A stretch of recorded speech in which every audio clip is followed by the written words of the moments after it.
Hi, love. Hi. I am so happy to have you here.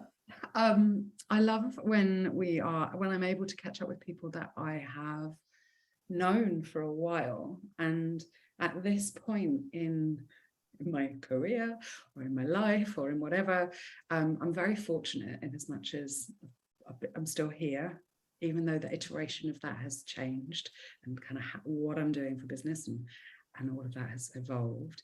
And you were one of the people that I kind of met at the beginning of my what's this online spiritual space? How does it work? Who are people? And we don't speak all the time, but we've stayed in touch over that time. And so it's a really beautiful opportunity to check in and say hi. So thank you for saying yes and coming on. Oh, thank you. I love that we have these little meetups like every year or so where I come on your podcast or you've been on my podcast when I was podcasting, and it's like, oh, okay, here we are again. It is, and I'm always, well, both of us do this, but I'm always here with the big questions. And so today the big question is, what's sacrosanct to you? So like, what's valuable, non-negotiable, the most important thing in your life right now? I think like the first answer is probably most people's answer, and that's the relationships that I have, the people I love, my husband, my family, my friends, even my community, all the people that I connect with online who've supported my business. But also my spiritual practice has been something that has just like really changed my life, and showing up for that every single day has just been incredible. And it's something that, if anyone's listening to this who's heard me talk before, you'll be like, oh, here she goes again with I have a spiritual practice that will change your life. But it really, really, really has. Like it, before I had a practice, I was just one of those people, like I was all over the place. I was really flighty. I had all of these ideas and thoughts and ideas and all these things that I wanted to do, but I couldn't get them done. I Okay. couldn't kind of put anything out into the world. It was just a lot of like, oh, I know I'm here to do something and I'm here to create cool things, but I don't know what or how. Mm. So, kind of starting to show up for my own practice was a way to kind of just shift my energy and ground myself and, sort out some of the mindset stuff that was going on. And yeah, I really feel like the spiritual practice stuff for me has been like a mirror, really. It's like what I do on the mat, what I do at the altar turns into what I do in life. And, so that's been huge for me. That's been a huge, huge thing for me. And yeah, I don't think I'll ever stop doing it. Mm. Mm. And has that been something with like how much structure and how much teaching has been involved in that? Like, have you followed a path? Has it been like, I'm just going to sit with me? Is it directed towards nature? Is it the Kundalini piece? Like, was there something that's held it together? I love that question, and it's definitely evolved a lot over time. Mm. It began with I read one of Gabby Bernstein's books like many, many years ago, and she said, just meditate for 1 minute a day. And I was like, I can do that. I can meditate for one minute a day, sure. And that was kind of where it started. And at the time, I was teaching full time. I used to be a teacher, and I was living in Reading and working in London. So I had this like huge commute every day, like an hour and a half each way.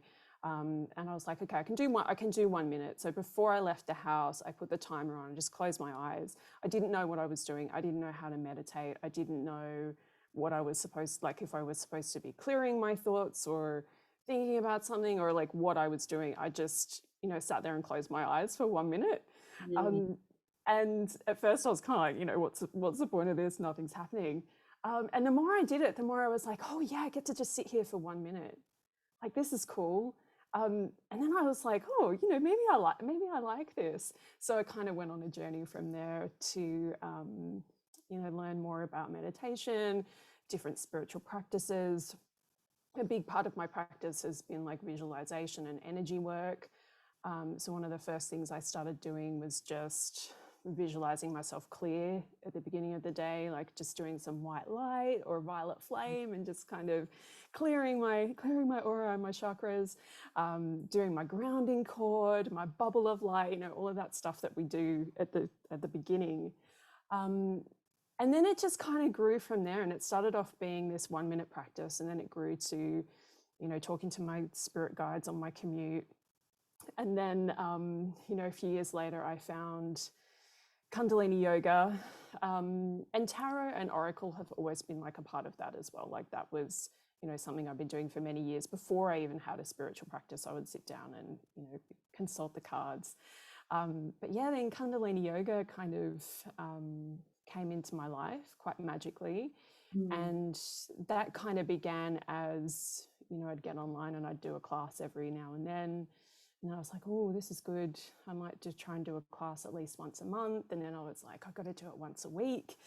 To the point where, you know, now I have Kundalini practices that I do every single day, which is really fun and really like not something I ever thought that I would enjoy. Like I was never somebody that wanted a lot of structure or routine. So it's interesting that now I'm like, I just crave it. Like I love sitting down and doing my ego eradicator for 3 minutes every morning. And I think I'm on like day 200 and something of that now. So yeah, and it's just like, you know, something that's become so much a part of my practice. But I think the thing for me as well is like, I'm always open to changing it. I'm always open to, you know, if something doesn't feel right anymore, to ditching it and finding something else, adding something new. So yeah, my practice these days, it's like a hot mess of bit of Kundalini yoga, a bit of tarot, bit of like, bit of Reiki, right? Like to me, that's like feminine. And yes, yeah, like synonyms. But that chaotic nature of feeling into what does this weather require in order to stay in equanimity. And again, it depends on what the purpose of the practice is. Like, is it to return to equanimity? Is it to be in presence? Is it to focus?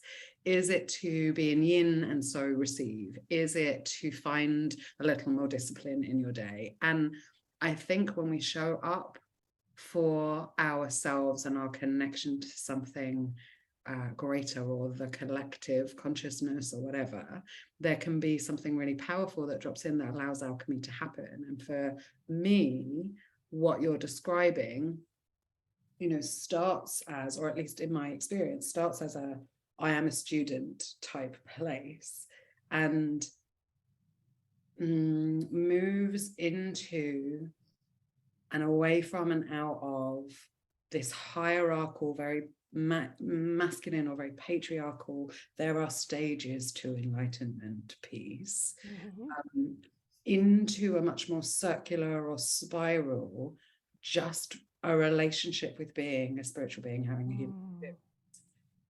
And that's my version of it, right? Because some days I'm like, enlightenment, schmeightenment, right? Like I'm just a human being whose body aches, who's finding the world difficult, who's full of fucking hormones, everything's there. And then there are other days where I'm like, I'm so serene, and I'm just on my mat connecting in to these visions and energies, and it's so fun. And it could be anything in between, right? Yes, I love that. I love that so much. As you were talking though, and the cards have been, like, some people will know you from cards and YouTube and readings, and other people know you from books and writing, and there is all these kind of different threads to what you do and how you show up these days. That piece and that relationship with the cards, how has that changed for you? How has it changed? In some ways I feel like it's the same as it always was. Like it's always been my kind of go-to point. Yeah. When I have a question, or I've got a problem, or I'm just feeling like, what the heck is going on? And I just need some guidance. Like that was kind of, I guess the cards was like my first way into that. It was like my first experience of having, you know, opening up a communication. Like I was getting like intuitive hits, and I was getting some types of guidance, but you know, when it just comes through as ideas or thoughts or a vision or something, it's really easy to just kind of be like, oh, you know, I don't think so. I don't know what that was. Maybe it's this, maybe it's nothing. Whereas when you turn over a card and it's like shows you something really a little bit more specific. Yeah. For me, it was, you know, easier to go, oh, okay, you know, I keep pulling the Hermit, or I keep pulling the Tower, you know, and it's like, okay, okay, So that's something's going on. Because there are two parts of that are fascinating to me. I've just, at the time of recording this, I've just come back from kind of almost 2 months kind of on the road and with different people. And in that time, I spent some time redoing my master coach training in the autonomic nervous system. And one of the wonderful little exercises that my teacher does with us on that program is one that my dad did with me when we were tiny weeny. And so he gave us all a coin. The teacher this time, not my dad, gave us all a coin that says yes on one side and no on the other. When you've got big decisions, you flick it, and one of two things will happen. You'll either be like, yeah, or oh, no, I don't feel that way, right? Because there's a yes, no in front of you, and then you will see your own reaction to it. And getting a clear yes, no is a really important part of adulting, of like getting in touch with this wisdom vessel that we have. And my dad used to do it with a coin with us when we were really small. He would, if we couldn't make a decision, he would get the coin out and help us to make it that way. And so there's a piece where we have a human response to the auricular knowledge that's coming through, and then the second person that I got to spend some time with in the last couple of weeks is Lisa Lister, and she had her 2 decks with us in ceremony, and she did a beautiful piece of temple work with us where we connected into our own auricular knowing. And this word had been, it just keeps appearing for me at the moment, auricular. Like, what is it? Is it eyes? Is it knowing? Is it what is it? And it comes from this oracle, right? Of like, that's what happens when we turn these cards over. We get some kind of knowing. And so I guess the kind of very leading question that I hadn't made very leading, but now I'm gonna, is when you first started in your relationship with the cards, did it feel like that knowledge was in the cards or in your head? And does it now feel like that knowledge is in your body? That's what I'm really interested about. And you can be like, no, it hasn't changed. No, I love this question. I love this question so much. So when I very first started reading cards, like in my teens and early 20s, I would say things like, I was living in a house with like some friends, and it was a lot of fun, and we'd often get the cards out, find out what's going on, what's going to happen. And we'd always use this language like, let's ask the cards. Yeah. Like, well, the answers are in the cards, or the cards will tell us what's going to happen. And over time, I've begun to realize that that's not how it works. Like, it's not that the pieces of paper are like telling you what to do. Like, that's not how it is. It's a communication between you and whoever or whatever it is that you want to communicate with. And whenever I teach tarot, which is something that I do now, which is really cool, or teach people how to read oracle cards, one of the first things I say is that, like, you've got to know who you're talking to. Yeah. Like, nothing else really matters. You don't have to know how to read cards. You don't have to know how to shuffle. Like, none of that's that important. But you do have to figure out who are you asking, because you're not just asking pieces of paper what to do with your life, because that's weird, right? So whether you like, for me, when I'm reading cards, I feel like it's a combination of, well, I'm talking to the divine, I'm talking to my guides and angels, I'm tuning into my higher self. Mm-hmm. I'm my new goddess deck that's coming out like next week as we're recording this, is one of the most amazing decks that I've worked with. It's so amazing. Because when I turn the cards over and I see the goddess, it's like that goddess starts having conversation with me, and she starts telling me like, you know, okay, this and this and this. And it's like she's, you know, popped into my head and she's like, okay, Vix, write this down really quickly because I'm going to like, you know, like I'm channeling the messages, which is really, really beautiful. But, you know, other people don't read like that. Other people are like, well, this is my intuition. This is my inner knowing that I'm able to access through the cards. Just like you said with the, you know, the yes or no, it's like, if you pull the tower, like, how does that make you feel? Or what do you think that's about? You know, like, yeah, where do you feel that in your body? Because I know that's one of the cards that so many people are just like, oh, it's the tower. Oh god. I literally, I was on an event being interviewed live, and I ended up like in a Zoom room on my own for a couple of seconds, and I was like, what's going to happen? Because I've been given no information, which is my preferred way of rolling, you know. But for a couple of seconds, I was completely alone in a room, and I was like, what am I supposed to be doing here? And we pulled a card from this deck, and I got the tower, and I was like, okay, right, I'm going to have to pull something out of somewhere for myself. And then someone turned up. But it's a wonderful card that we have links to and stories to, and I feel like just like you're saying, sometimes it is a conversation. Like for me, I use it very much to have a conversation with myself as someone who is an extrovert thinker. If there's no one around, a deck will do. You know, deck out, we can have a conversation, because I'm like, no, yes, oh, or whatever, to this kind of other entity in the space. Sometimes having that conversation, like in meditation or in silence or without it being a conversation, is too much for my ADHD brain to hold.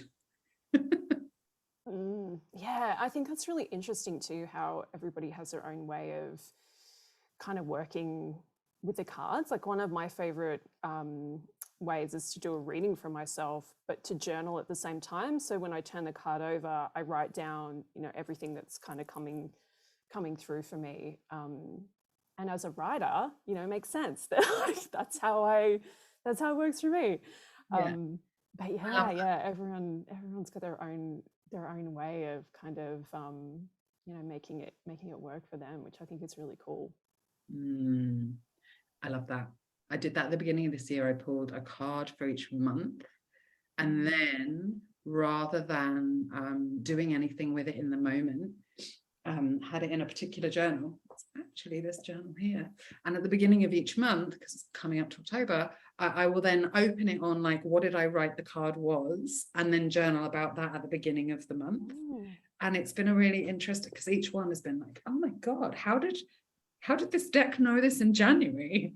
This deck. Yeah, like it's a really interesting way of working with cards. You brought up, you mentioned writing, so I want to kind of segue into that part.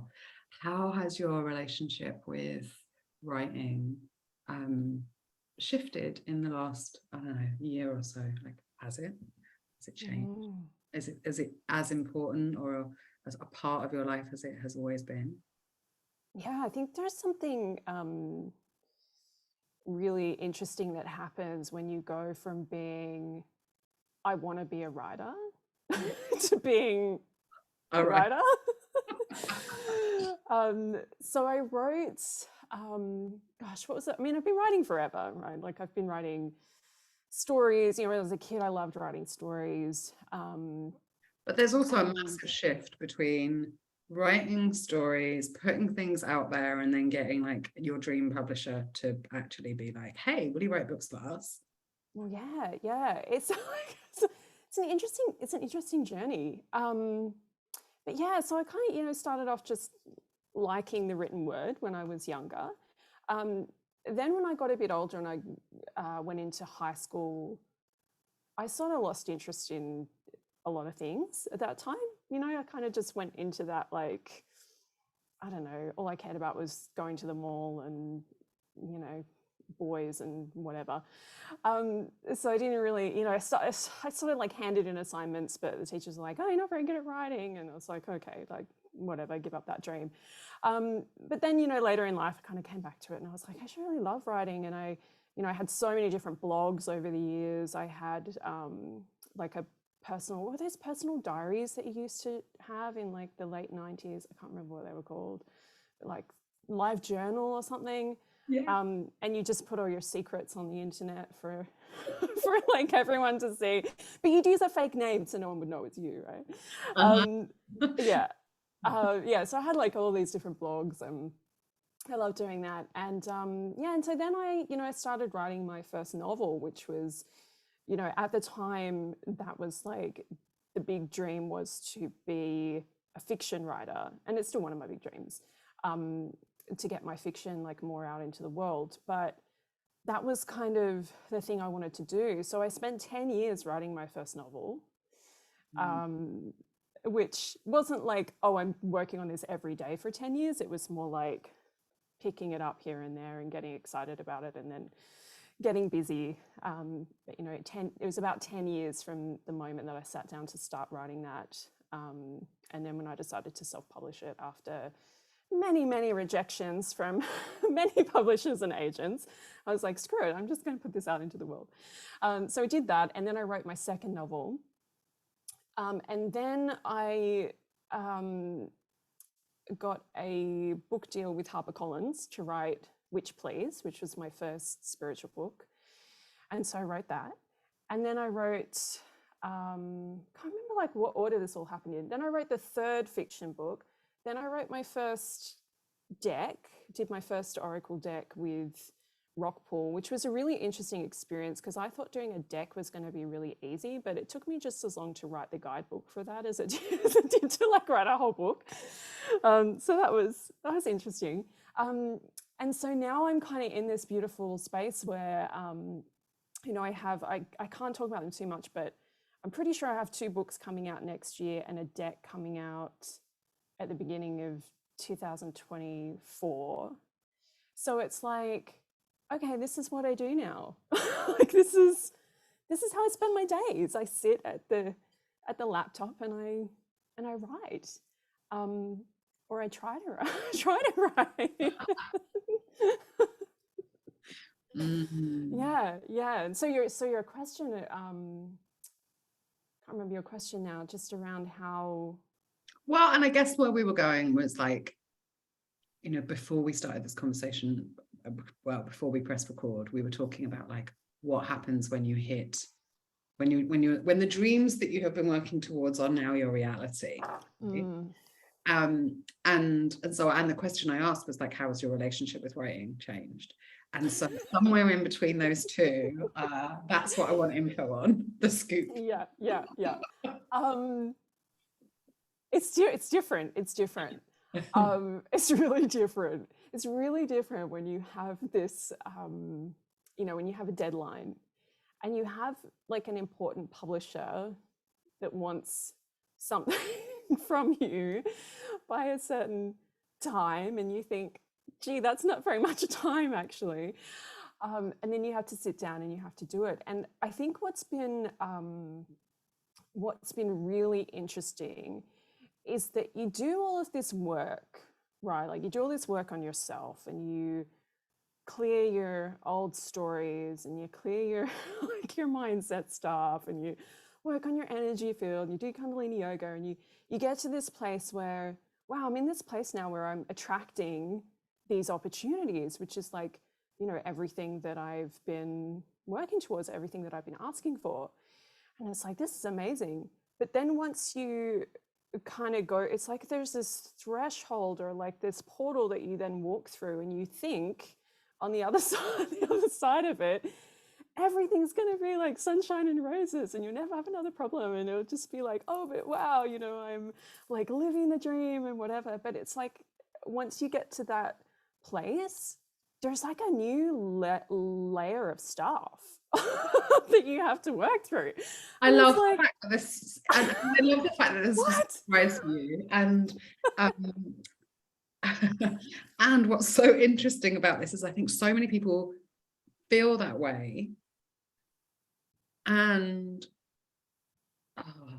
I can also see how sometimes I use my knowing that it doesn't really change anything when you have the thing. Yeah.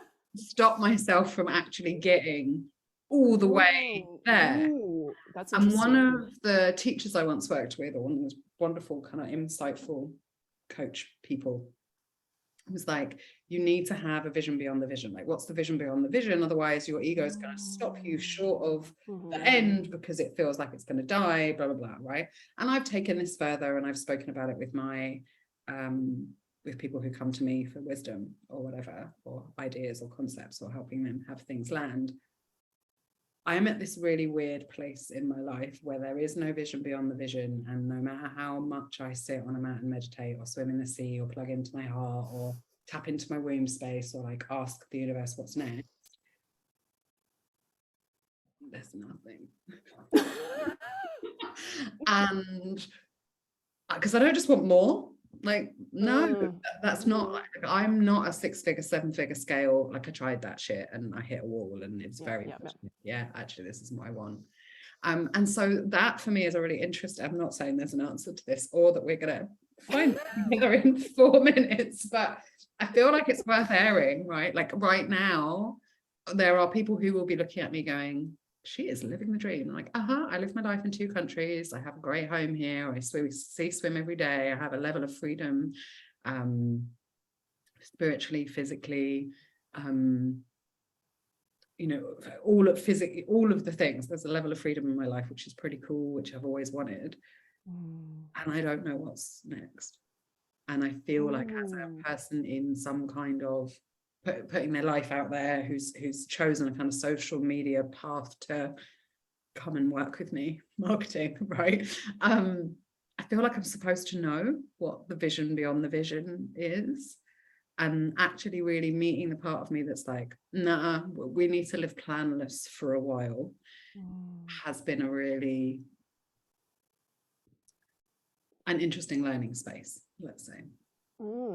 It sounds to me like you've got it all figured out. Like, you're just living in this state of presence and gratitude for your life. And it's like, this is great.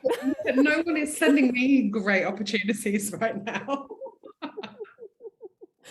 Yeah, I think, you know, like, one thing for me that it's helped me a bit, it's not like the answer, is to try to see the opportunities as like service work, like divine service work.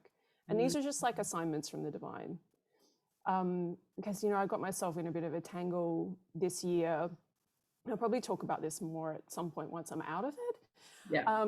Where I've got a lot of work to do by the end of this year. Like, I've got a lot of I've got 3 deadlines to meet.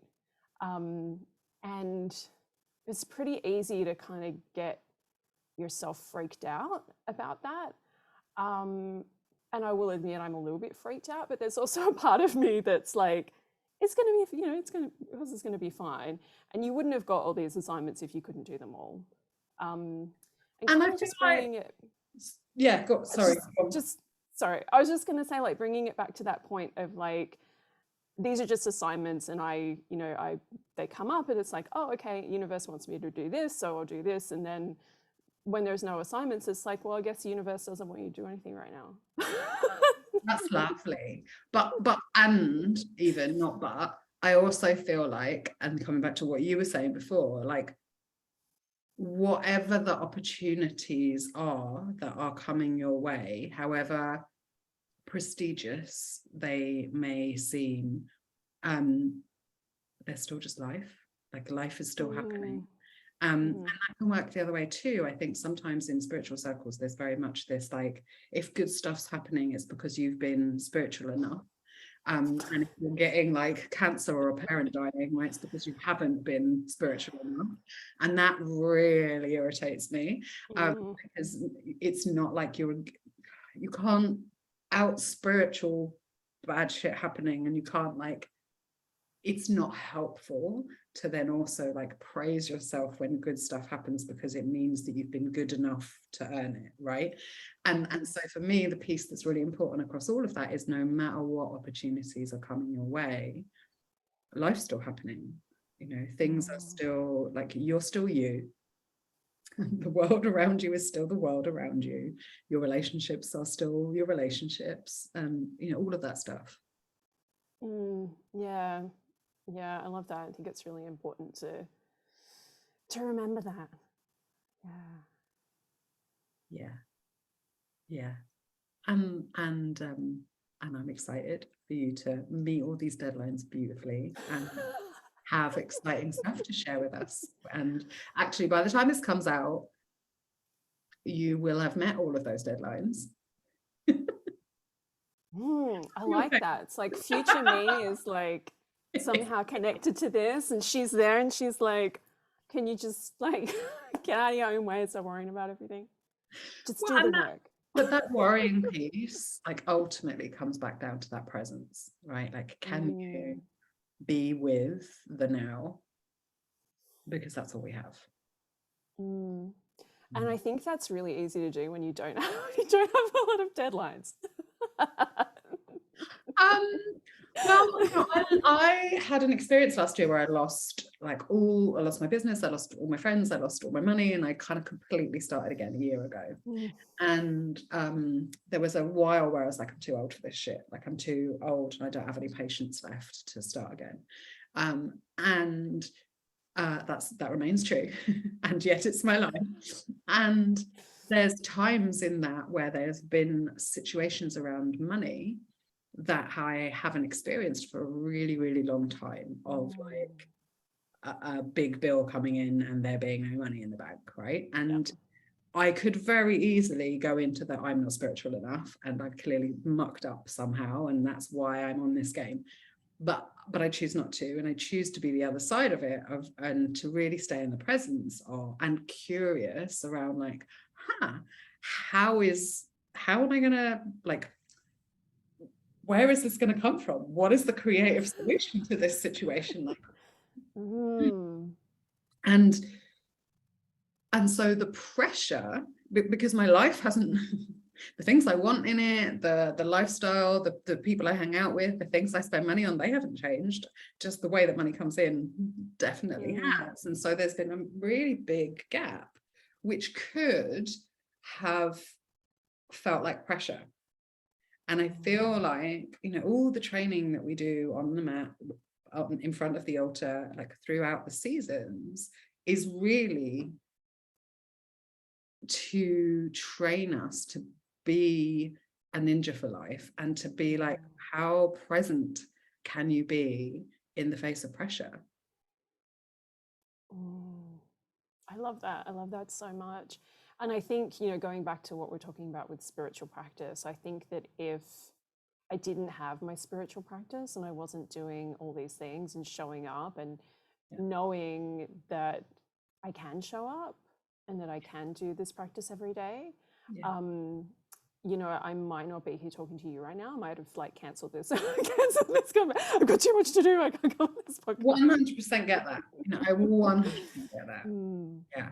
And I feel like my relationship with cold water swimming and swimming throughout the year and getting in the water in December and stuff has been that of like, I can do hard things, I can do hard things, I can do hard things. Because sometimes that mantra is literally what gets me through a day.